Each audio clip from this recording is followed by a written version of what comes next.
नमस्कार. Life with रंजनामध्ये सर्वांचे सहर्ष स्वागत आहे. कोणती पार्टी असो, लग्न समारंभ असो किंवा घरी पाहुणे येणार असोत, अशावेळी हमखास बनविला जाणारा पदार्थ म्हणजे व्हेज कुर्मा. तर आज मी तुम्हाला व्हेज कुर्मा बनवून दाखवणार आहे.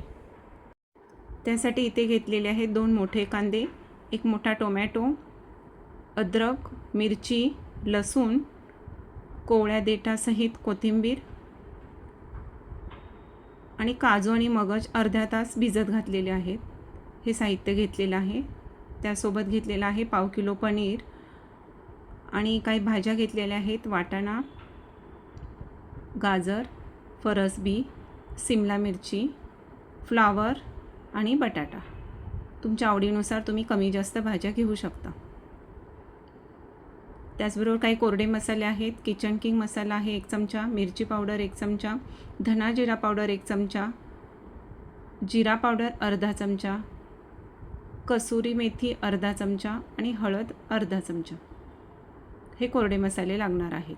आता सर्वप्रथम आपल्याला अद्रक, लसूण, हिरवी मिरची, कांदा, टोमॅटो आणि कोथिंबीर हे सर्व साहित्य आपल्याला मिक्सरमध्ये बारीक करून घ्यायचे आहे.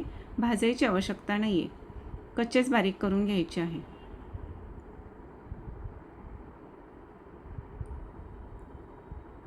तर हे सर्व साहित्य मी अशा प्रकारे बारीक करून घेतलेले आहे. एका पातेल्यामध्ये मी 6 ते 7 टेबलस्पून अंदाजाने तेल टाकलेलं आहे.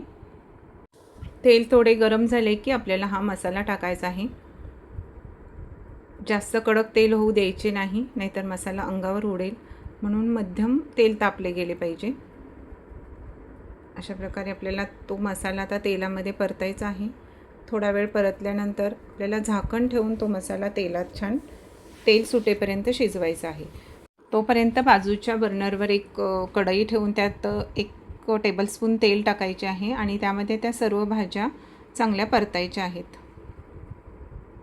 मोठ्या गॅसवरच आपल्याला भाज्या परतत राहायचं आहे.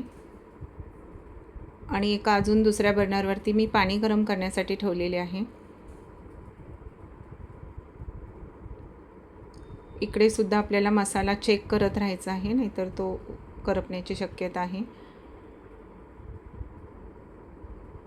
भाज्या आपल्याला मोठ्या गॅसवरच चांगल्या भाजायच्या आहेत.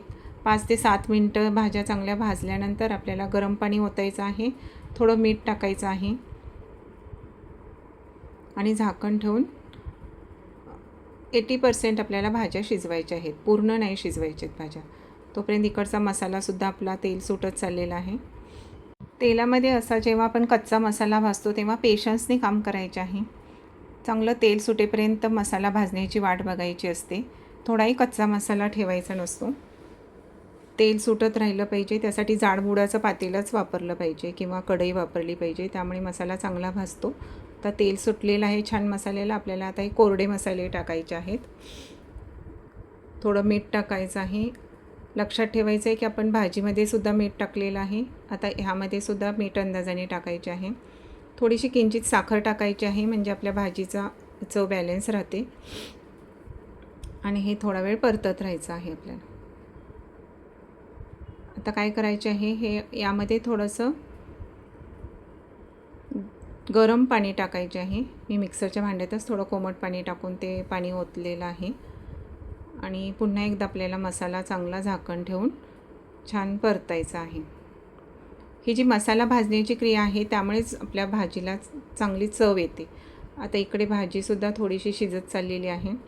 चेक करायचे आहे कितपत शिजलेली आहे ते. अजून थोडी शिजली पाहिजे.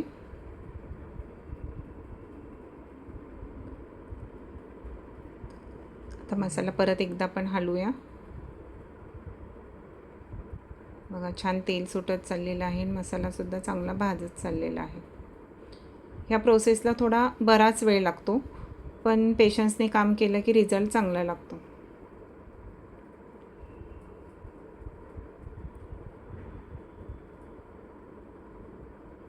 अजून थोडा वेळ आपल्याला मसाला भाजायचा आहे. तोपर्यंत भाज्या पण चेक करायच्या आहेत. भाज्या पण आता शिजत चाललेल्या आहेत. जवळपास 80% भाज्या शिजून द्यायच्या आहेत. अति जास्त भाज्या शिजवायच्या नाही आहेत. आता मी गॅस बंद केलेला आहे आणि झाकण ठेवून कढईचा गॅस बंद केलेला आहे. आता इकडे आपले मसाले अजून चांगलेच भाजलेले आहेत. अशा वेळेस आता आपल्याला पनीर टाकायचं आहे. पनीरसुद्धा या मसाल्यामध्ये छान परतायचे आहे. मसाला पूर्णपणे पनीरमध्ये मुरला गेला पाहिजे.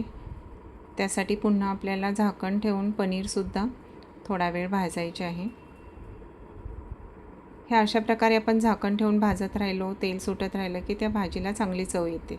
घाई करायची नसते. आता पनीर पण छान मसाल्यामध्ये परतले गेलेले आहे. आता ह्या ज्या भाज्या शिजलेल्या आहेत त्या आपल्याला ह्याच्यामध्ये टाकायच्या आहेत, टोपामध्ये.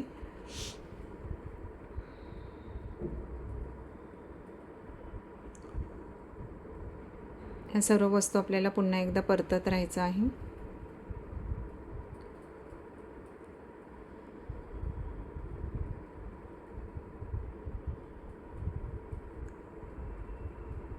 पनीर भाज्या छान मसाल्यामध्ये परतून झाल्यानंतर थोडा वेळ झाकून ठेवायचे आहे.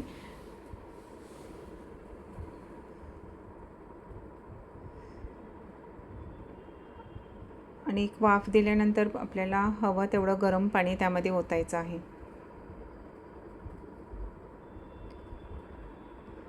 तुम्हाला जेवढा थिकनेस हवा आहे भाजीचा त्यानुसार पाणी ओतायचं आहे.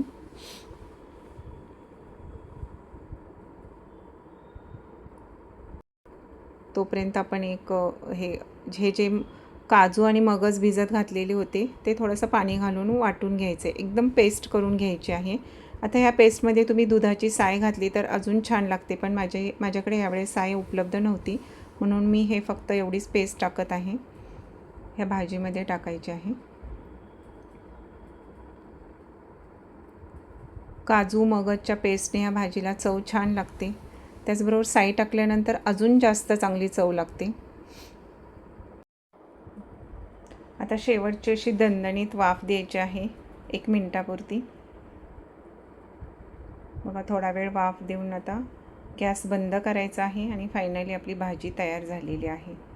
या भाजीसाठी वेळ खूप लागतो, बऱ्याच स्टेप आहेत, पण मी सांगितल्या प्रकारे स्टेप बाय स्टेप ही भाजी केली तर छान रिझल्ट येतो आणि खूप छान लागते. खूप टेस्टी बनते ही भाजी. घरातील माणसं तर फार आवडीने खातात. लहान मुलं, त्यांना फार आवडते ही भाजी. अगदी जशी रेस्टॉरंटमध्ये मिळते त्या पद्धतीची ही भाजी होते. व्हिडिओ आवडला असेल तर लाईक करा, शेअर करा आणि सबस्क्राईब करा. धन्यवाद.